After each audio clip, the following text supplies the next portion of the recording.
asawa at mga anak. Mahilig mag-flex sa social media, mamahaling mga damit at gamit. Binili sa iba't ibang mga bansa, sa dami ng mga sasakyan. Hindi na tuloy magamit, tila lifestyle ang mag-flex. Okay lang naman kung ang pinanggalingan ng mga iyan ay mula sa tamang paraan.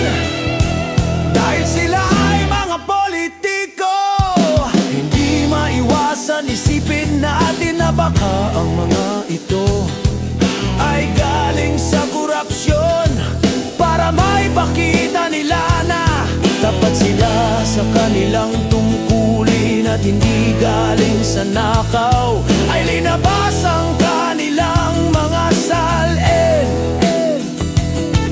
Pagdating sa mga salin, tila biglang nawala ang mga yaman.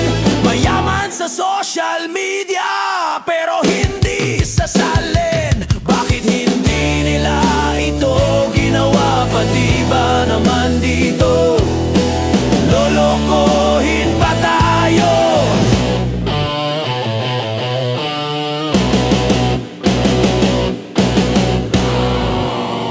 Hindi pa ba tayo natuto?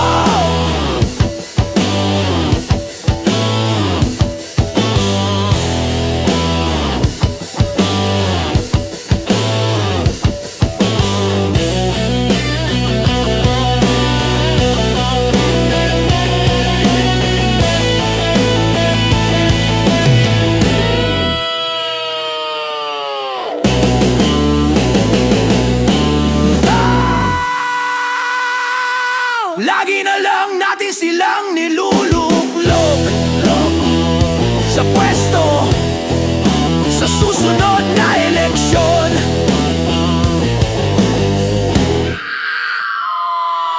Taong bayan naman ang mag-flex ng ating karapatang bumoto. Sana natuto na tayo, alam na natin kung sino sila. Huwag na uli silang iboto.